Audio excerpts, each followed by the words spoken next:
So this woman is narrating how her husband found out she cheated and why she had to file for a divorce. Now let's listen to her. But in 2019, I had an affair. And right before my dirty 30 of going with my girlfriends to Vegas that I planned for myself, one of my friends got mad at me and messaged my husband and told him everything. Wow. We were 6 weeks from closing on a custom-built house, which he canceled. But I didn't leave until June of 2021. So what happened between August of 2019 and June of 2021? Let's hear it. Well, after finding out about my affair, he got me into psychotherapy and got us into a religious marriage counselor. Now, props to him for getting me into a psychotherapist, because this man specialized in sexual trauma and he was really able to help me process some stuff I went through as a child. But after finding out about my affair, he became very controlling. So while I was going to therapy, I basically had to come home and report back to him everything that I had talked about or processed through. So I had no privacy. He had access to all my social medias. I actually had to delete my social media for 6 months. When I got back on, I had to delete like half of my following and friends, and then he had my logins. So for some reason, if someone messaged me, it would go first to his phone. I was completely isolated. But I gave up those freedoms because I had messed up. And you have to realize that I didn't just betray him, I betrayed my own morals. I had never even cheated on a boyfriend before. So I was processing a lot in this, and I felt extremely guilty. And I tried to not feel ashamed, because I know shame puts you in a spiral, and I was trying to just feel guilty so I could change my ways and process and make sure it never happened again. So March of 2020, I told him, hey, I need some more privacy. I need some space. I need to be able to have a girls' night. I actually have the list of my demands that I was asking him for. It asked for criticism to be only once a week. It asked for privacy, so that way I could have like conversations with my girlfriends, like open and honestly. And I asked him to keep everything that was in our marriage between him and his therapist and one other friend. Because at that time, he was running and telling his friends everything that I did, said, was doing, anything. He agreed to my demands, and then COVID hit. So we were stuck in the house together for 6 weeks, right after I asked for space. But that wasn't the nail in the coffin. That came a year later when my dad went into cardiac arrest and was on life support for 10 days. So my dad went into cardiac arrest and was put on life support for 10 days.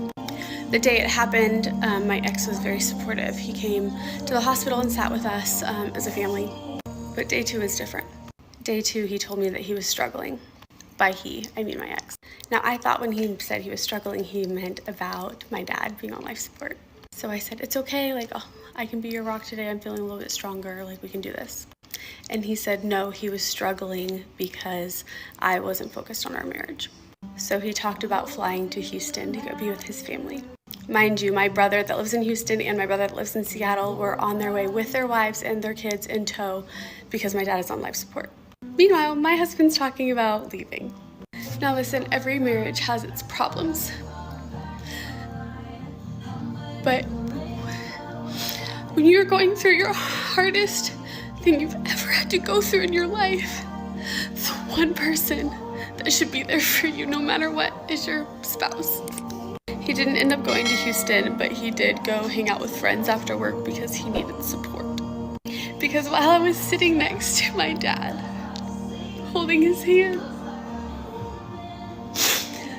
my ex calls me and picks a fight with me because I'm not prioritizing our sex life. This went on for about 5 days before he went to therapy.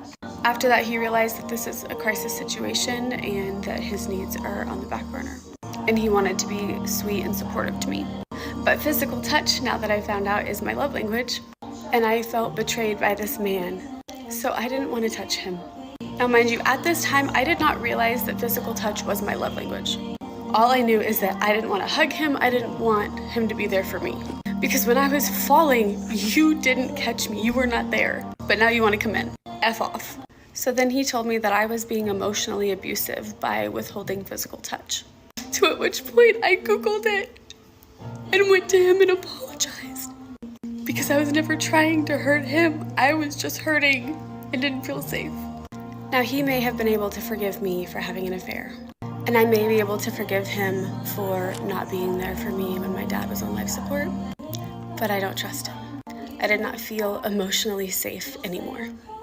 Side note, I had asked him for a separation back in 2019, and he made it clear it was divorce or Okay, this is a crazy story right there. I learned a lot from this. One, don't trust your friends, because her friend actually snitched on her to her husband. Number two, don't even cheat on your husband in the first place, because her own situation is worse. Her husband had to find out from her friend, which is so disrespectful. Now I feel like the husband went too extra when he wasn't there for her, when her father was literally dying. I feel like that was too extra. But also, I feel like the bond got broken when she cheated, because the husband doesn't trust her anymore. The husband kind of resents her and all that. And I want to touch a little bit on the privacy part. Bro, you cheated on him, you expect him to give you privacy? How is he supposed to trust your privacy? It doesn't work like that. You cheat on me, I don't trust your privacy no more. Guys, let me know what you think. Now I'm just gonna go ahead and read a few of the comments that came in. The first comment says, she's not sad because she cheated. She's sad because she got caught. Had the friend not said anything, the husband will still have no idea. Now, this is what I'm talking about. Cheaters never regret. They regret because they are being caught. This is facts. Their ability to spin this whole thing into being a victim, despite saying she's not, is impressive and terrifying at the same time. Well, anytime a cheater is being caught, they just try to be a victim. That's normal. All right, the next one says, I love how in her story she went from I was bad, I regret it, straight into he didn't make me feel safe, I felt betrayed by him. Insane. Imagine getting cheated on and then her being the one to ask for the separation. Massive red flag. Praying for this dude. Well, I was also surprised, because how the heck do you cheat on someone and still ask for a divorce? It was just insane, the irony.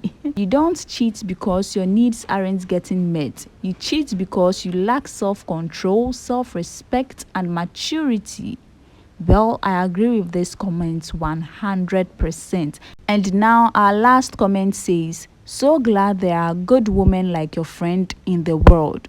Bro, this is so not good. Her friend is literally a snitch, and she only told the man because she had an argument with her friend. If not for that, she wouldn't have told the man. But yeah, she did the right thing though. But she's still a snitch. You shouldn't snitch on your friends. Alright guys, this is where I am ending today's video. Please make sure you subscribe to this channel. Let me know what you think in the comment section. Leave your opinions. Let's get interactive. And yeah, I hope to see you in my next video. Please make sure you like this video for me and share it as well. Please stay safe out there. Bye.